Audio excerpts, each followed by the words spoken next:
Hello student, last few video we discussed about the Maurya dynasty. The Maurya dynasty founded by Chandragupta Maurya in 322 BC. The Chandragupta Maurya's successor is Bindusar and Bindusar's successor is the Ashokas. And after the Ashokas, the Maurya dynasty was declined. Today, we discuss about the Maurya administration. So, start today's topic. First time in India, the Maurya period central administration system was established in India. यानी कि मौर्य काल में पहली बार केंद्रीय प्रशासन प्रणाली भारत में स्थापित हुई। इसका मतलब जो पूरी पावर थी वो एक सेंटर यानी कि केंद्र में के पास एकत्रित हो गई। मतलब जो मौर्य काल था उसमें भारत का जो पूरा शासन है एक व्यक्ति में केंद्रित हो गया था। Through all the powers were centralise in king but he was not autocrats, यानी कि जो सारी शक्तियां हैं वो एक राजा के पास केंद्रित हो गई थी, परंतु वो ऑटोक्रेट यानी कि निरंकुश नहीं हो सकता था। मतलब वो अपनी मर्जी से कार्य नहीं कर सकता था, जबकि उसके पास सारी शक्तियाँ थी। Kautilya his started 7 organ of state.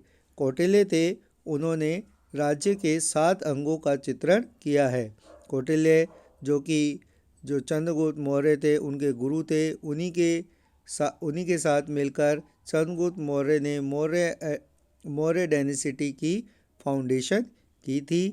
तो जो कौटिल्य है उन्होंने स्टेट यानी कि राज्य के 7 अंगों का वर्णन किया है, जिसमें पहला किंग, अमात्य, जनपद, दुर्ग, कोष, सेना और मित्र, ये 7 जो ऑर्गन्स हैं वो स्टेट के बताए हैं। तो जो कौटिल्य है उन्होंने 7 ऑर्गन यानी कि 7 अंग, इन 7 अंगों से मिलकर किसी भी स्टेट का डेवलपमेंट इस्टेब्लिशमेंट होता है। किंग, अमात्य, जनपद, दुर्ग, कोष, सेना और मित्र। King appointed the chief minister and purohit after thought checking.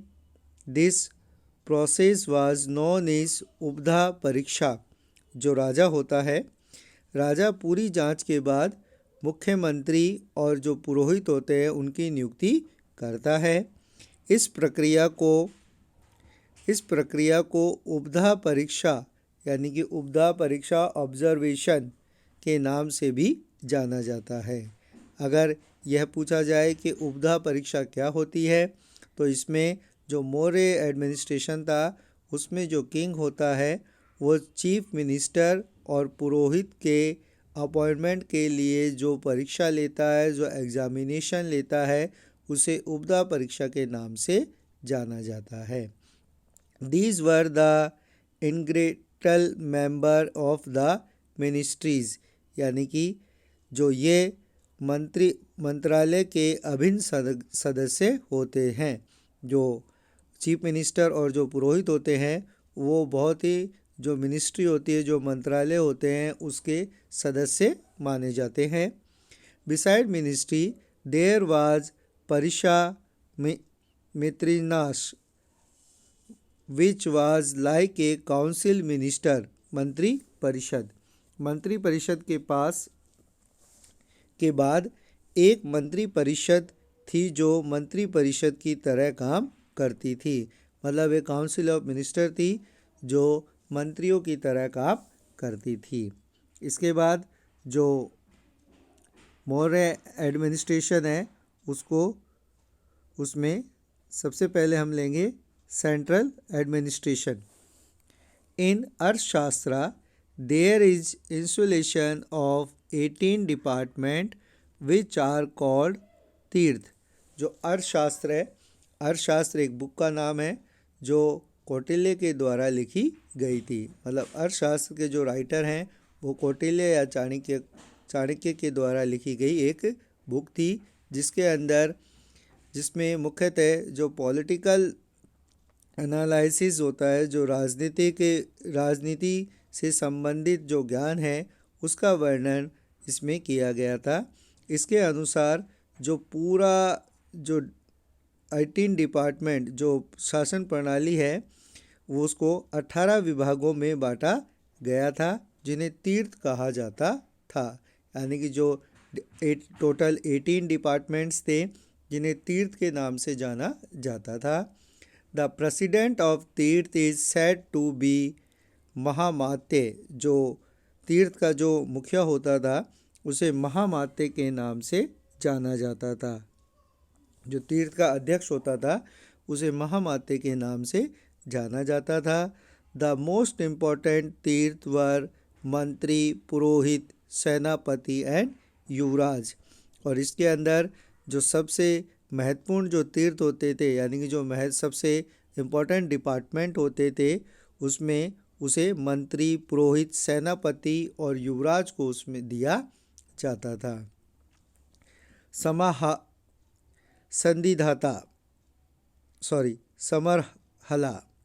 समरहला।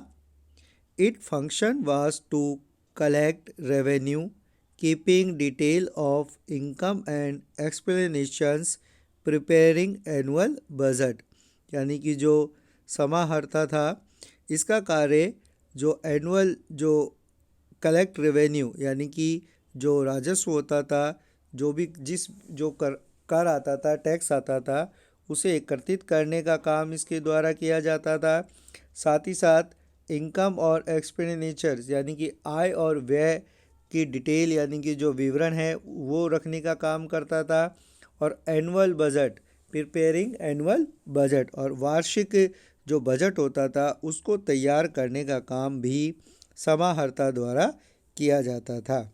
तो ये बहुत ही महत्वपूर्ण इम्पोर्टेंट पोस्ट होती थी सेंट्रल एडमिनिस्ट्रेशन में। Second is Sandhidata. ट्रेजरर यानी कि कोषाध्यक्ष के नाम से भी इसे जाना जाता था। Manufacturing of treasury and gathering in different department of empire.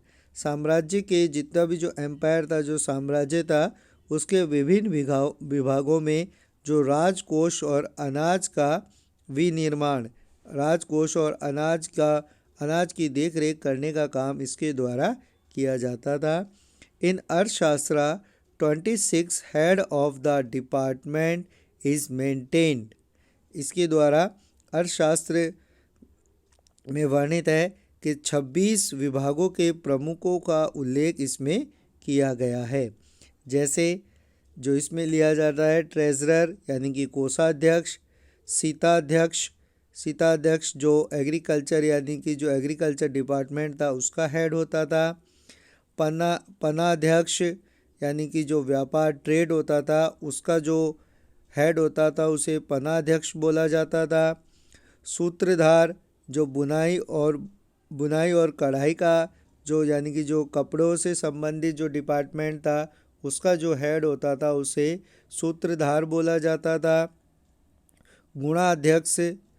लुणाध्यक्ष का मतलब होता था कसाई खाना, जो जानवरों से खाल वगैरह, मांस, इनका इससे संबंधित जो डिपार्टमेंट था उसको लुणाध्यक्ष हेड करता था।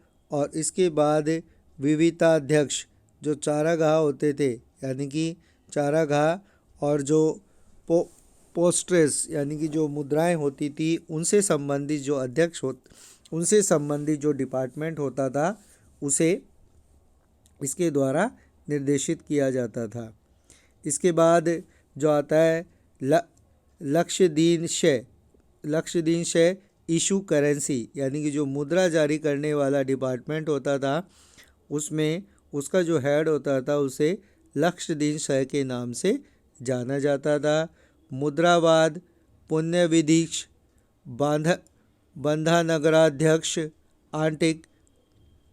अटवीक यानी कि जो फॉरेस्ट डिपार्टमेंट से जो संबंधित होता था, फॉरेस्ट डिपार्टमेंट का जो हेड होता था उसे अटवीक कहा जाता था। और Yukta and low cadre server पर द कंट्रोल ऑफ उपाकांत महामात्या एंड प्रेसिडेंट। और उसके साथ साथ जो निम्न कैदी सेवा उपयुक्त महामात्या और अध्यक्ष के नियंत्रण में कार्य करते थे।